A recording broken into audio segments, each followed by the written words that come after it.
Halo, kembali lagi ya di channel ini Rudi Hizkiyah. Jadi kali ini aku akan membahas perusahaan Cikarang Listrindo atau kode sahamnya POWR. Bisa disebut dengan Power juga ya. Ini salah satu request dari viewer. Jadi dia minta diulas atau dianalisa Cikarang Listrindonya. Mari kita lihat ya di websitenya. Ini websitenya keren banget. ini ini sih keren banget nih, dari semua website perusahaan yang aku lihat ini salah satu yang paling keren. Tapi kita tidak akan membahas desain website, kita akan lihat bagian apa namanya ya, uh,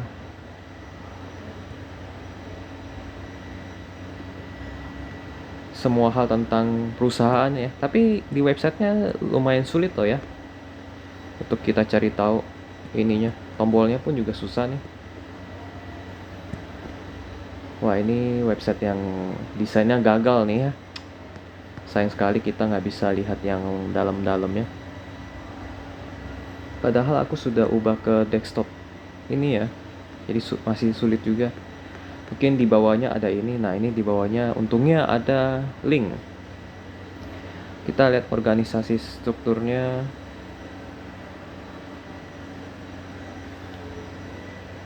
Kita tunggu, kita lihat. Oke, ini dia organisasi, struktur organisasinya ya. Ini komisarisnya, presiden komisarisnya Sutanto Yoso.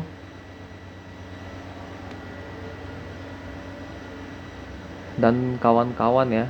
Lalu kita akan lihat direktur utamanya Pak Andrew Kalabaika dan kawan-kawan. Kalau teman-teman kenal mereka dan kenal jejak rekam mereka, bisa tulis di kolom komentar ya. Struktur organisasi sudah. Kita akan masuk ke bagian yang lainnya ya. Kita akan masuk ke bagian ini nih, aset mereka ya. Ada power generation, transmisi, distribusi. Dan ini aset-aset mereka. JBK Power Plant, MM 2100 Power Plant, dan Babelan Power Plant. Ada 3. Kalau kita lihat di website ini ada 3 ya, power plant ya. Lalu kita akan masuk ke bagian shareholder informasi. Informasi shareholder bahasa Indonesianya ya. Shareholder information. Tapi loadingnya cukup lama ya.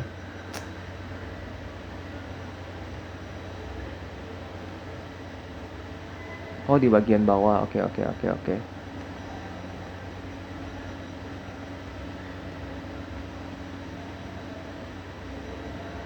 Analysis coverage.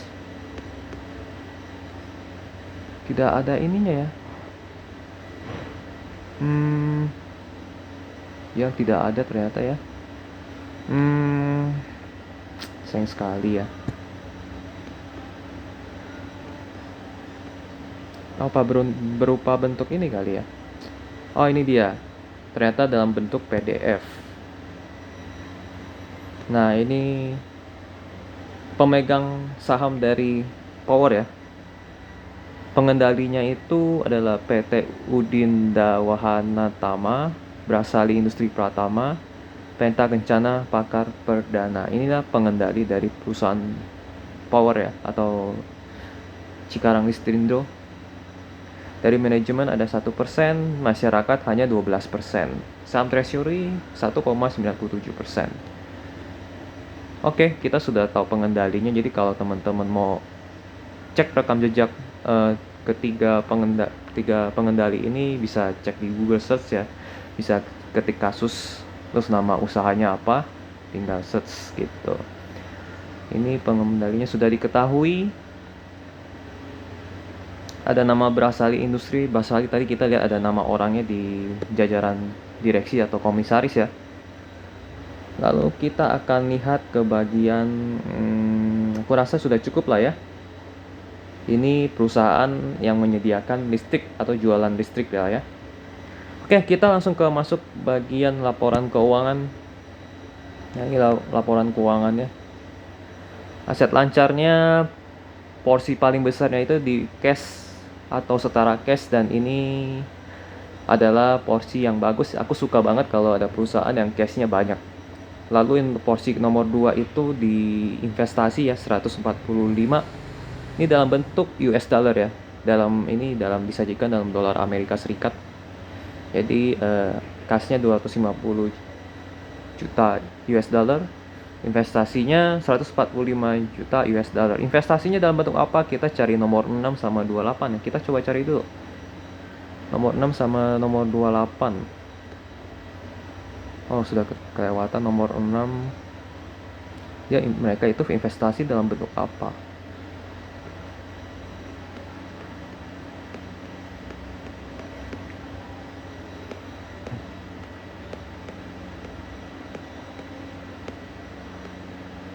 Nah, ini dia, nomor 6.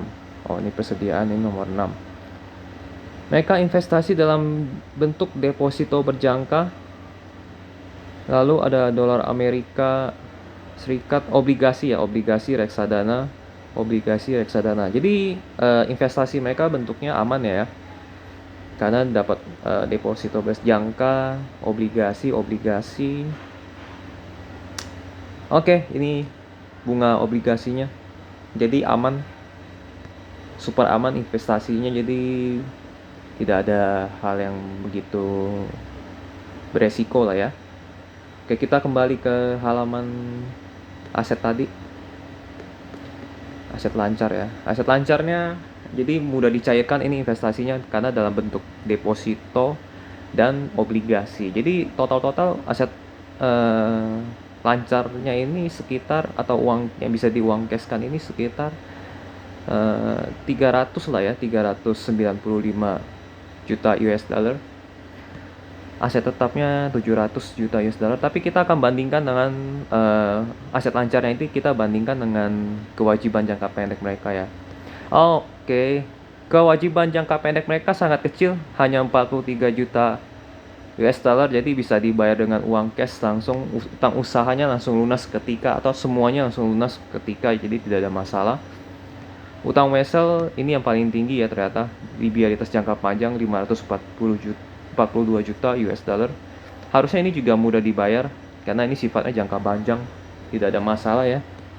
Jadi secara utang mereka aman, jadi tidak ada masalah sekali, tidak ada risiko yang begitu besar ya.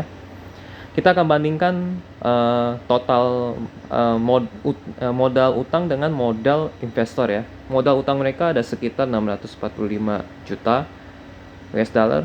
Lalu modal dari investor itu 721 juta US dollar. Jadi masih aman karena lebih besar modal dari investor. Modal utangnya pun yang paling besar itu karena utang wesel ya ini, dan jangka panjang. Jadi harusnya bisa dibayar lah ya. Jadi secara utang mereka aman. Kita langsung masuk ke bagian laporan laba rugi. Mereka ada peningkatan 10% di omset ya, di pelanggan industri. Lalu di PLN mereka turun, tapi kita kalau totalin ya naik lah ya, naik sekitar 9-8% kalau kita hitung-hitung ya.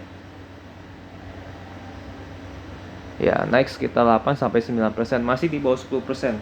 Naik sedikit penjualannya, total penjualan. Laba usaha naik sedikit, hanya 1 juta US dollar. Lalu ke laba periode berjalan, jadi naik sedikit juga ya. Naik mungkin sekitar 9% kali ya. Apa di bawah ini? Di bawah 10% ternyata ya. Sekitar 8-9%. Naik tipis, tapi nggak apa-apa, mereka ada peningkatan kinerja. Laporan laba rugi mereka positif lah ya, tidak ada hal yang negatif atau hal yang berisiko. Hanya saja dia naiknya sedikit gitu. Lalu kita lompat ke bagian arus kas. Arus kas mereka juga bagus, positif. Dan pembayaran kas pemasoknya itu juga masih di bawah dari penerimaan kas ya, jadi marginnya lumayan tebal gitu. Jadi aman, harus kasnya positif, ada pembelian investasi mereka ini. Lalu ke bagian utang ya, utang tidak ada sepertinya. Pembayaran liabilitas sewa, mereka jarang utang ya. Jadi laporan keuangan mereka positif ya. Kalau dibilang bagus, bagus. Hanya saja tidak hebat, tidak wow, tidak spektakuler. Hanya bagus toh aja gitu. Biasalah. Kalau dibilang jelek enggak, justru ini lebih bagus gitu. Laporan keuangan mereka bagus. Kita lihat ke bagian ini rekapan tahunan mereka ya, dari 2015 sampai 2022 di tahun ini, kuartal 1. Jadi kalau kita lihat dari sisi ekuitas, nambahnya dikit-dikit banget nih. Dari 2016 sampai 2021. Ini 2015 sampai 2016 aku nggak tahu, aku nggak catat dan aku nggak cari tahu kenapa bisa naik 2 kali lipat ya. Mungkin ada karena penambahan apa, atau ada yang suntik dana atau apa, kurang tahu. Tapi kalau kita lihat dari 2016 sampai 2001 naiknya pelan karena laba bersihnya itu naik turun. Kita lihat ya, dari 2015 sampai 2021 lah ya, naik turun laba bersihnya. Omsetnya pun juga sama naik turun. Ya kan, bahkan 2001 masih kalah dibanding 2019. Jadi kalau lihat dari hasil rekapan ini, dibilang jelek enggak ya, karena mereka selalu menghasilkan kinerja yang positif, selalu laba setiap tahun, dan uang kasnya itu selalu masuk positif setiap tahun. Jadi ini adalah perusahaan yang bisa dibilang aman dari segi keuangan. Tapi kalau kita ingin bilang dia bertumbuh, enggak gitu. Jadi kurang, kalau aku pribadi sih ini cocoknya bisa jadi saham lindung nilai ya, bukan untuk grow. Lindung nilai dalam arti kalau kita masuk ke saham ini ya udah cuman melindungi nilai aja, cuman nggak sampai grow. Kalau grow pun dari sisi ekuitas naiknya pelan sekali. Paling kalau naik ya, kalau kita investasi jangka panjang ini bagus. Hanya saja naiknya tidak banyak. Paling setahun naik 5%, 10% gitu. Seperti itu lah ya. Karena ini naiknya pelan sekali dari sisi ekuitas, dan laba bersihnya naik turun, omsetnya naik turun. Ini keuangan perusahaan ini aman. Tapi kalau untuk grow yang kita berharap harga sahamnya bisa naik kenceng, sulit gitu. Oke, kita akan lihat dari sisi valuasi ya, valuasi. Nah, ini dia dari sisi valuasi. PE rasionya itu 8 kali. Price to book-nya 1 kali. Berbanding dengan industri deket-deket lah ya. PE rasio perusahaan dengan industri 8 dengan 9, lalu price to book-nya 1 dengan 1. Jadi ini sudah mendekat, ini mungkin bukan sudah mendekati, memang ini harganya sudah wajar. Kalau sudah mendekati harga wajar atau harganya wajar, berarti kenaikan harga sahamnya nggak mungkin signifikan. Paling hanya naik sesuai dengan pertambahan labanya. Kalau misalnya labanya naik 10%, berarti harga saham naik 10%. Kurang lebih seperti itu ya maksudnya. Tapi tidak tepat 10%. Jadi kecil lah untuk kenaikannya. Kita lihat bagian return of equity-nya 13%. Lumayan lah, di atas 10%. Peningkatan setiap tahunnya ada lah ya. Kita lihat apakah mereka ada bangun pabrik. Oh, mereka ada nih. Cikarang Listrindo menambah PLTS atap di lokasi pelanggan tahun 2021. Jadi ini berita yang bagus ya, ini 1 bulan yang lalu. Jadi dengan adanya ini harapannya omset dan laba bersih dari Cikarang Listrindo ini bisa bertambah ya di tahun ini. Jadi bisa mengangkat sedikit kinerja harga saham dari saham power ini. Gitu. Oke sih, dari valuasi dan berita kita langsung lompat ke presentasi mereka ya, Public Expose. Mereka November 2021 Public Expose-nya di akhir tahun lalu. Ini Direktur Keuangan. Sekilas tentang perseroan, mereka ada pelanggan industri dan PLN. PLN ini hanya sebesar 18%, pelanggan industri itu 82%. Oke. Ini listed regular dividend yield itu mereka bisa sampai 8,4%. Oh bener gak tuh ya? Teman-teman bisa cek sendiri ya. Jadi ini mungkin grow-nya kurang bagus. Tapi kalau untuk mengharapkan dividen, ini bisa jadi bagus banget. Karena dividen yield-nya itu 8,4%.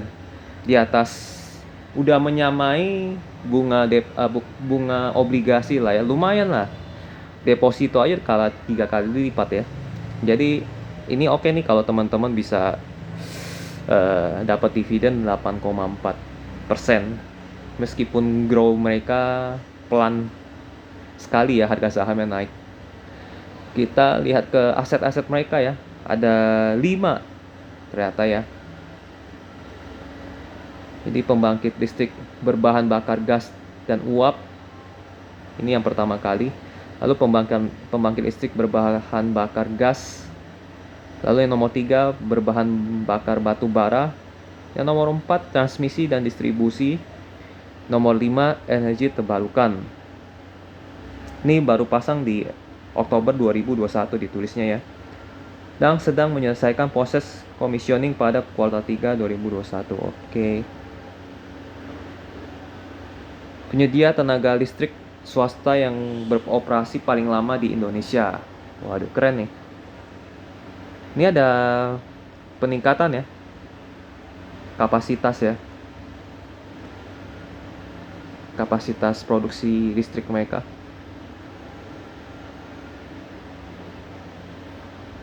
Namun kita lihat grafiknya di 2017 sampai 2020.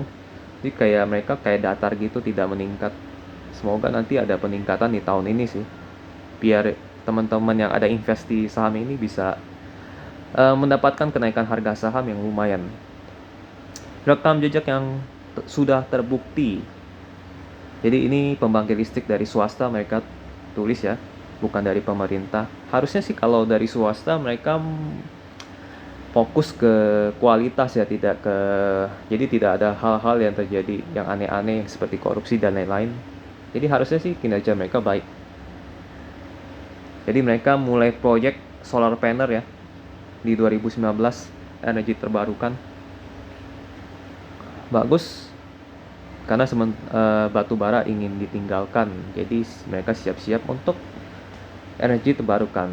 Perkembangan terkini. Oke. Sampai dengan Oktober, Perseroan berhasil memasang PLTS sebesar 2,4 mega WP ya. Jadi nanti ada peningkatan kinerja di kuartal 1. Tadi kita lihat memang sudah naik ya. Kuartal 2 pun akan meningkat juga dibanding tahun lalu karena mereka pasangnya di Oktober 2021 ya. Penghargaan, penerbitan senior notes, bla bla bla bla, kurang ini. Dividend yield, dividend interim maksudnya yang bukan yield. Lalu 2001 peringkat surat utang Cikarang Istimewa menjadi BA1 stabil. Peringkat ininya stabil, oke. Dan ini ada dividennya ya. Oh ternyata dividen yieldnya 2,6%, 2021 3,3%. Oh berarti mungkin yang 8% itu di tahun-tahun sebelumnya kali ya. Ini hanya 2,6% sama 3,3% sih. Berarti ini perusahaan yang rajin bagi dividen. Itu bagus buat yang suka dividen. Tapi menurutku dividen yield 2,6 dan 3,3 kecil lah ya, setara dengan deposito. Tapi kalau kalian ingin menikmati saham yang tahan banting, mungkin ini juga salah satu contoh yang bagus. Dan tiap tahunnya pun ada dividen hanya sebesar 2,6%. Nah, ini keuangannya, ini jumlah pelanggannya 2.514, loyalitas pelanggannya 91%, telah bekerja sama lebih dari 5 tahun, ini bagus nih. Informasi apa lagi? Tidak ada lah ya. Ini bagusnya karena mereka bisa mempertahankan pelanggan yang setia di atas sampai 5 tahun, itu bagus banget ya. Ini laporan keuangannya kita lewat. Rencana ekspansi perusahaan. Nah, ini yang kita cari. Apakah mereka ada ekspansi ke depannya atau tidak. Karena ini berhubungan dengan peningkatan omset dan laba bersih. Kalau mereka tidak ada rencana ekspansi, sulit untuk omset dan laba bersih itu naik. Nah, ini informasi yang kurang ini. Hanya informasi saja. Kita hanya butuh informasi mereka bangun pembangkit listrik yang baru. Tidak ada ya, tidak ada informasi seperti itu ya. Ya tidak ada. Itu informasi yang ini umum. Kalau ini nih, kuartal 3 daya tersambung industri data center bla bla bla. Di samping ekspansi pelanggan perseroan, kami memperkirakan pertambahan 2 pelanggan data center baru dengan penambahan kapasitas sekitar 60 MVA dan keduanya telah membeli lahan. Oke, bagus. Mereka ada 2 pelanggan data center baru ya. Rencana ekspansi tahun 2021 yang belum terrealisasi dijadwal ulang ke tahun 2022. Ini siap-siap ya 2022. Di tahun ini akan ada penambahan ya. Penambahan omset dan laba bersih karena ada 2 project ya dibilang ya. Siap-siap di tahun ini akan ada tambahan. Ini ada pelanggan data centernya nih. Oke. Lalu ekspansi PV di Indonesia diproyeksikan meningkat seiring dengan peraturan bla bla bla. Iya, ini ada PLTS atap, mereka juga bukan sedang ya, bahkan justru mereka sudah masuk ke PLTS atap. Melalui PLTS atap atas pelanggan, oke. Sampai dengan Oktober dibangun oleh perseroan mencapai 2,4 sebesar sedang dalam proses instalasi ya. Target tahun ini sebesar 10 megawatt ya. Ini naik ya kalau kita lihat grafiknya. PLTS atap, kebutuhan PLTS atap lumayan. Implementasi program SDG. Sepertinya ini kita lewatin aja ya. Karena informasi yang bersifat umum. Target iklim power. Oke, penurunan emisi ya lebih tepatnya ya. Jadi mereka lagi meningkatkan PLTS atapnya. Kemitraan dan pengembangan masyarakat. Oke, ini CSR ya. CSR, tata kelola perusahaan yang baik, lewatin aja penghargaan, lewatin. Oke, selesai. Jadi berita yang bagus dari ini yaitu mereka ada di tahun ini ada ini proyek yang sempat ketunda di tahun 2021 direalisasikan di tahun ini. Bahkan ada penambahan 2 pelanggan ya. Jadi kemungkinan di tahun ini mereka ada peningkatan omset dan laba bersih. Jadi siap-siap aja teman yang sudah investasi ya. Oke nih, ini perusahaan yang aman dari resiko secara keuangan. Hanya saja pertumbuhannya itu kecil sekali. Tapi semoga 2 pelanggan ini dan ada realisasi yang batal di tahun kemarin bisa meningkatkan kinerjanya lumayan banyak di tahun ini. Gitu sih. Oke, dari presentasi mereka udah cukup ya. Kita akan masuk ke tanya jawab. Mereka tanya jawabnya apa? Pertanyaan ini sehubungan dengan wacana penerapan carbon tax. Ini dia. Apakah beban pajak ini diteruskan ke konsumen nantinya? Nah, ini dia. Kita akan Perseroan masih menunggu ketetapan nilai cap emission dari pemerintah berdasarkan hasil analisa internal perseroan teknologi bla bla bla bla. Perseroan cukup yakin nilai cap akan lebih tinggi dibandingkan nilai emisi kami, sehingga tidak akan memberikan impact pada perseroan. Perseroan akan terus memantau perkembangannya dan menunggu penetapan cap dari pemerintah. Jadi belum ditetapkan ya. Jadi kalau cap lebih tinggi dari emisi, mereka tidak bayar sepertinya ya. Jadi kita lihat, tunggu saja kabar dari mereka ya dan pemerintah. Pertanyaan selanjutnya, peningkatan kapasitas produksi di masa depan. Apakah ada rencana ya? Bla. Apa ini berarti perseroan akan fokus mengembangkan EBT, PLT, gas dan biomas? Sebagaimana yang telah kami jelaskan sebelumnya dalam presentasi paparan publik, kedepannya perseroan mempunyai target untuk menurunkan emisi dengan pembangunan energi terbarukan melalui PLTS atap dan konversi batu bara ke biomasa. Hal tersebut merupakan target dan komitmen. Oke, hanya jawab basa-basi aja, jadi tidak ada informasi yang begitu penting. Bagaimana model bisnis PLTS perseroan? Atau hanya menjual dan memasang saja, dan bagaimana proyeksi PLTS bla bla bla. Berapa nilai investasi? Oh, ini sistemnya bagus nih. Apakah sewa atau jual putus? Kalau sewa sih lebih untung ya dibanding jual putus. Sebagai informasi, target pembangunan PLTS atap perseroan adalah sebesar 10 MWP per tahun.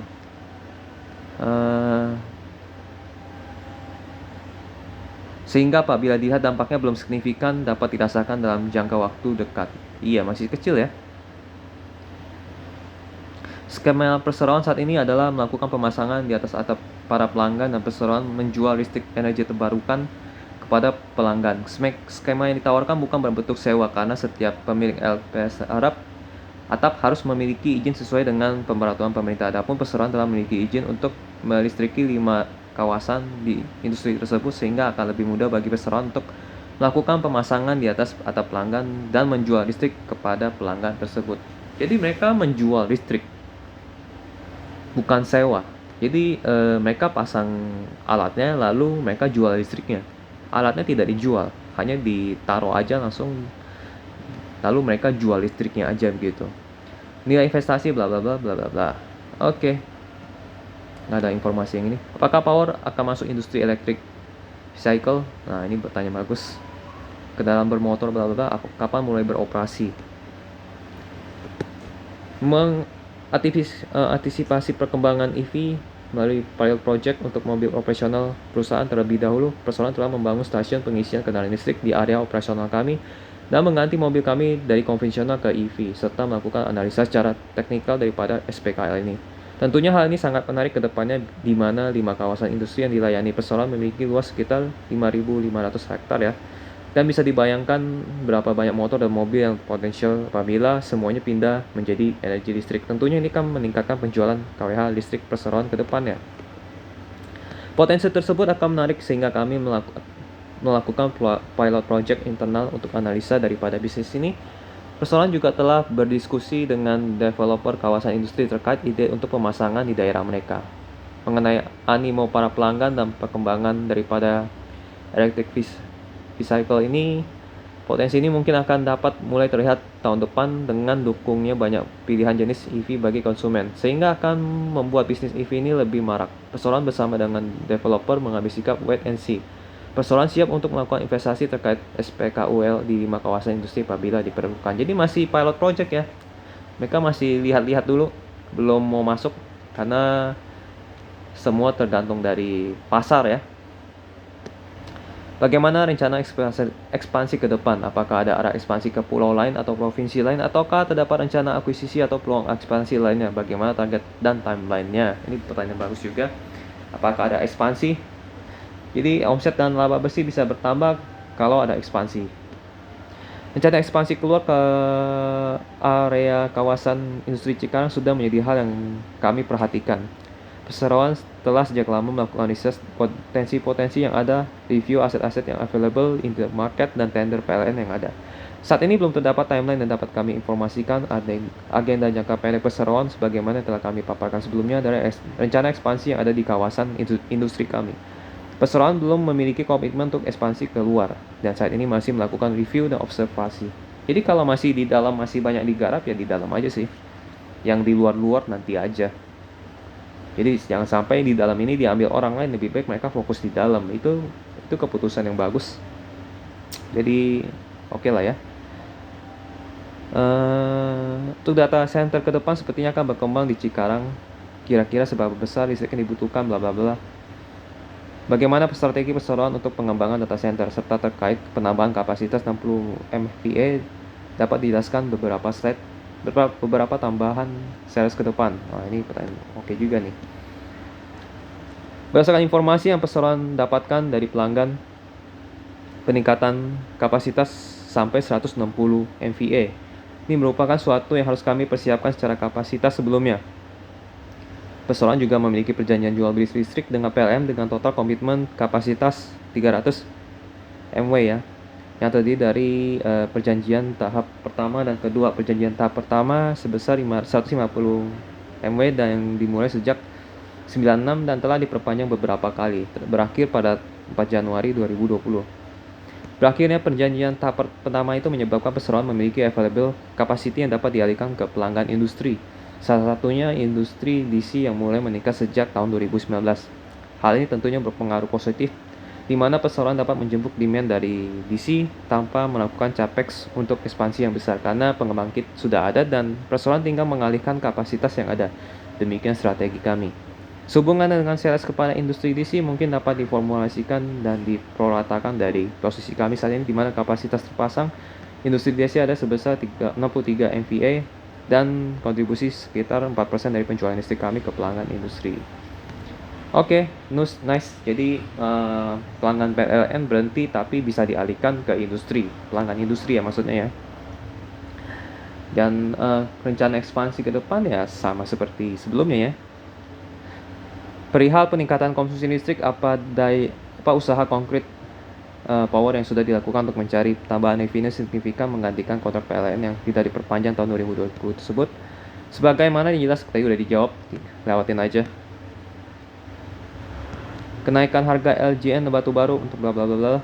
Apakah perusahaan mengalami kenaikan dari harga pembelian gas? Sementara untuk PLTU berapa harus dibayar perusahaan dan apakah memanfaatkan DMO atau harga mengikuti HBA? Apakah ada langkah-langkah khusus untuk dilakukan perseroan menjaga margin perseroan dalam mitigasi kenaikan harga batu bara dan lain-lain? Ini pertanyaan bagus ya. Kita lihat apakah dipas ke customer atau mereka telan sendiri naik biaya kenaikannya. Perseroan tidak menggunakan harga DMO batu bara dan bla. Jadi mereka nggak pakai DMO ya.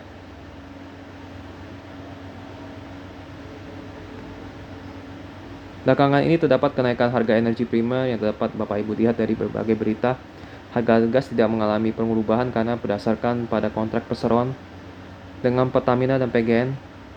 Harga gas ditetapkan Pertamina dan bla. Harga batu bara mengalami peningkatan dibandingkan harga awal tahun. Namun dapat kami informasikan bahwa tarif listrik yang perseroan implementasikan mengacu pada formula yang ditetapkan pemerintah. Dalam formula tersebut tidak ada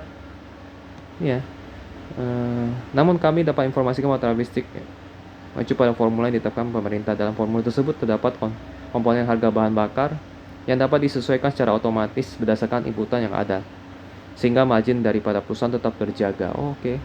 Mungkin aku kurang mengerti, mungkin teman-teman yang ngerti bisa tulis di kolom komentar ya. Jadi mereka tetap telan, tidak pas ke konsumen ya.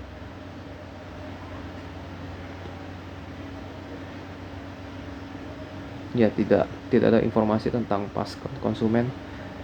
Jadi ada hitung-hitungannya biar margin tetap terjaga. Perihal penerbitan senior notes senilai 600 juta US dollar, apakah tujuan penggunaannya apakah akan digunakan sebagai modal kerja atau menutup hutang sebelumnya? Kapan akan benar-benar diterbitkan dan bagaimana dampak? Sebagaimana yang telah kami jelaskan sebelumnya dalam presentasi paparan publik, telah memberikan persetujuan digunakan untuk pelunasan sebagian atau keseluruhan senior notes 2026, sehingga senior notes yang lama akan dilunasi dan berlanjut ke senior notes yang baru dengan jangka waktu yang lebih panjang. Jadi tujuan utamanya yaitu bayar utang ya. Pelaksanaan akan penerbitan senior notes akan sangat tergantung pada kondisi pasar. Perseroan menargetkan transaksi yang memberikan dampak positif yang dapat memberikan atau menambah efisiensi pada perseroan. Misalnya seperti bunga yang lebih rendah, tenor yang lebih panjang, jumlah yang lebih kecil, dan lain-lain ya. Memberikan peluang terbaik untuk mendapatkan momentum yang tepat. Oke, untuk bayar utang. Oke, sudah sekian pertanyaannya, kita langsung masuk kesimpulan. Kesimpulan ya.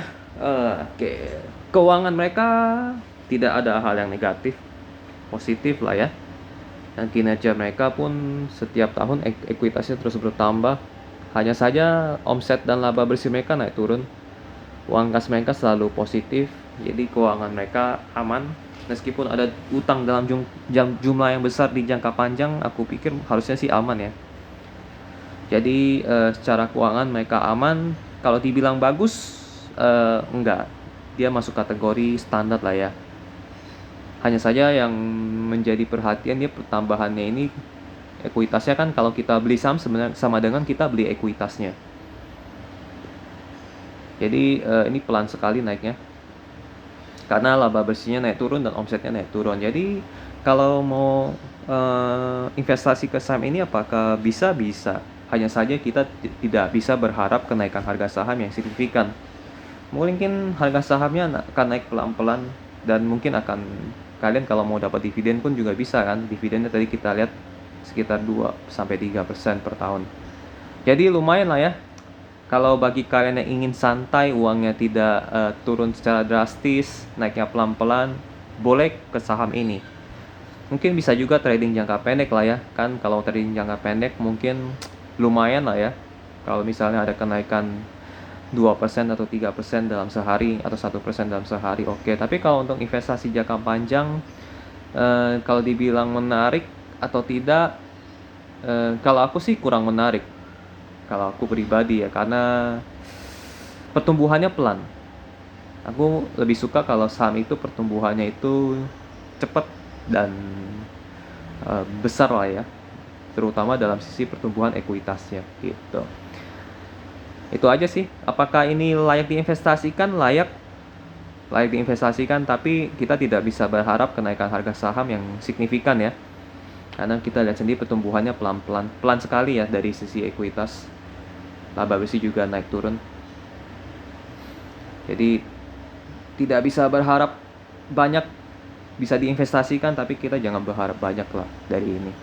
Oke sih, sekian. Kalau misalnya ada informasi yang kurang, kalian bisa tambahkan. Kalau ada kesalahan, kalian juga boleh koreksi. Kalau ingin analisa saham lainnya juga boleh tulis di kolom komentar, nanti aku akan analisa. Oke ya, sampai jumpa di video berikutnya. Bye bye.